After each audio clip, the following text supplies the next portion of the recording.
بركة وفقد موجع. Dikit-dikit sekarang ceramah baik dicari-cari, yang bagian bicara karomat, hurufat katanya. Hayal, hurufat, nggak masuk di akal. Ente Ahlussunnah wal Jamaah apa bukan? Saya bicara akidah. Kalau akidahnya Ahlussunnah wal Jamaah itu meyakini adanya karamah, ya ikhwan. Karamah itu bukan soal si awarinya, bukan soal dianya, tapi siapa yang ngasih? Allah. Makanya karamah itu di Al-Quran diceritakan. Kalau mukjizat Nabi ya oke. Yang menafikan karamah itu Mu'tazilah, di luar Ahlussunnah wal Jamaah. Makanya tanpa sadar orang yang ngejek-ngejek karamah itu tanpa sadar dia lagi ngadopsi pemikiran Mu'tazilah. Di Al-Quran ada kisah karamah, bukan Nabi, hamba Allah saleh, Ashabul Kahfi. Walabithu fi kahfihim 300. Assalamualaikum warahmatullahi wabarakatuh. Waalaikumsalam. Alhamdulillahirabbil alamin. Allahumma shalli ala sayyidina Muhammad wa ala ali sayyidina Muhammad, amma ba'd. Tuan-tuan dan puan-puan yang mulia, kami mendapatkan pesan ya di WhatsApp. Assalamualaikum, tolong jelaskan karomah apa yang benar, bukan khurafat. Jadi apa itu karomah, apa itu khurafat?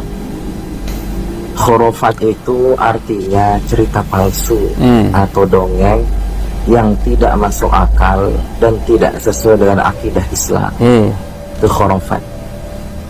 Yang kedua, karomah.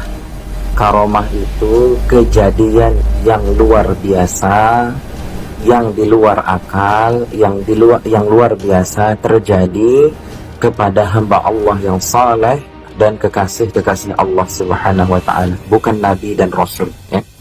Kalau Nabi dan Rasul itu namanya mukjizat.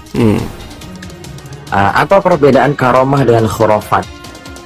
Perbedaan karomah dengan khurafat simpel sebetulnya. Kalau karomah dia menekankan kepada tauhid. Jadi kita mendengar atau mengetahui kejadian yang luar biasa, yang ditonjolkan di situ adalah kuasa Allah Subhanahu wa ta'ala, bukan kelompok, bukan individu. Biasanya karomah itu keluar dalam rangka keperluan dakwah ya. Jadi menyuruh kepada ketauhidan. Jadi kalau karomah itu dia bercerita tentang kebesaran Allah, kekuasaan Allah, bukan condong mengkultuskan individu, mengkultuskan kelompok-kelompok tertentu ya, tapi condongnya kepada tanda-tanda kebesaran Allah Subhanahu wa ta'ala. Nah, sedangkan khurafat itu lebih condong kepada syirik. Khurafat itu lebih condong kepada syirik, sehingga cerita-cerita pada khurafat lebih condong untuk mengkultuskan individu atau kelompok.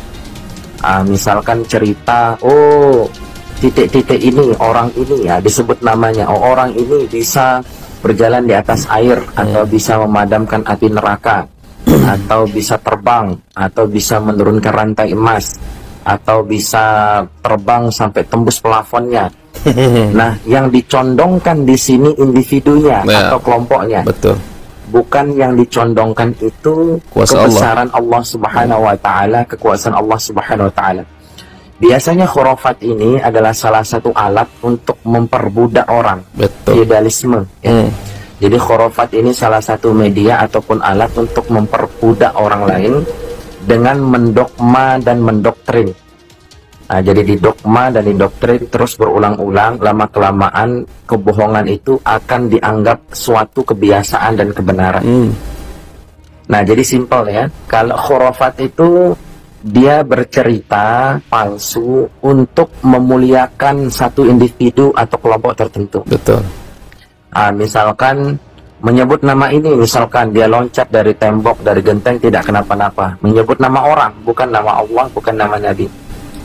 Misalkan menyebut titik-titik, terus dia loncat, dia tidak kenapa-napa. Cerita yang seperti ini dia condong untuk memuliakan individu atau kelompok tertentu. Betul. Artinya khurafat itu condong kepada kesyirikan, sedangkan karomah itu condong kepada tauhid. Jadi kalau kita mendengar tanda-tanda kebesaran Allah Subhanahu wa taala, misalkan seperti Ashabul Kahfi, itu tanda-tanda kebesaran Allah. Jadi tidak disebutkan nama orangnya itu, nama orangnya ini yang tidur diberikan karomah sampai 300 tahun begitu, nggak disebut nama orangnya. Jadi lebih fokus kepada kekuasaan Allahnya yang ditekankan di situ. Jadi kalau karomah itu lebih fokus ditekankan terhadap kekuasaan Allahnya, bukan individu atau kelompok tertentu. Ya, jadi seperti itu ya, simpelnya seperti itu. Jadi kalau kita mendengar suatu kejadian yang luar biasa, simpel aja. Kalau cerita itu lebih condong memuliakan individu atau memuliakan suatu kelompok, terus menggeser posisi Allah Subhanahu wa taala, posisi Rasulullah sallallahu alaihi wasallam, maka bisa dipastikan itu khurafat. Tapi kalau itu karomah, dia akan lebih condong kepada mentauhidkan Allah, menceritakan tanda-tanda kebesaran Allah, dan dalam rangka keperluan dakwah Islamiyah, bukan memuliakan kelompok tertentu, keturunan tertentu, atau individu tertentu. Jadi seperti itu ya. Assalamualaikum warahmatullahi wabarakatuh. Waalaikumsalam. Jelas teman-teman ya, apa itu khurafat dan apa itu karomah ya. Sebagaimana penjelasan Mas Polisi, kalau khurafat itu adalah cerita-cerita dusta, cerita-cerita palsu ya, dengan tujuan teman-teman untuk mengangkat derajat atau memuliakan satu individu atau golongan tertentu. Dan itu fakta yang terjadi dari kalangan Ba'alawi. Apa pernah mereka menceritakan karomah ulama ini misalkan yang di luar kelompok mereka, di luar klan mereka? Nggak pernah. Selalu yang diangkat-angkat adalah cerita karomah Ba'alawi.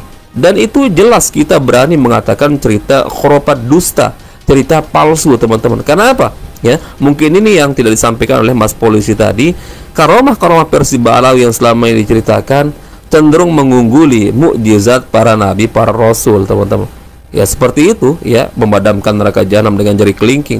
Siapa nabi yang mampu teman-teman melakukan itu? Nggak ada. Lah kalau para nabi, para rasul ya, para sahabat nabi yang dijamin surga tidak mampu melakukan itu, tidak pernah berkata seperti itu, maka itu menjadi parameternya teman-teman, bahwa apa yang diceritakan oleh mereka-mereka ini Ba'alawi ini adalah suatu kebohongan dengan tujuan untuk mengangkat derajat, untuk memuliakan satu individu tertentu atau golongan tertentu teman-teman.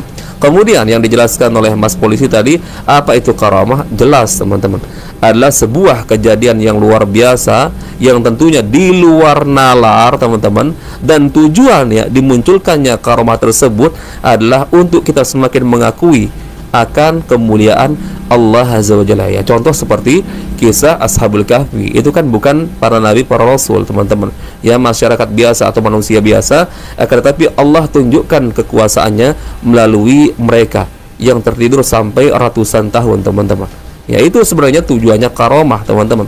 Lah benar ya, kalau karomah versi Ba'alawi ini untuk mengangkat derajat harkat mereka teman-teman ya, satu individu tertentu atau golongan tertentu, padahal yang sebenarnya adalah karomah itu ya untuk kita semakin mengakui kekuasaan Allah Azza wa Jalla itu betul-betul tidak terbatas teman-teman.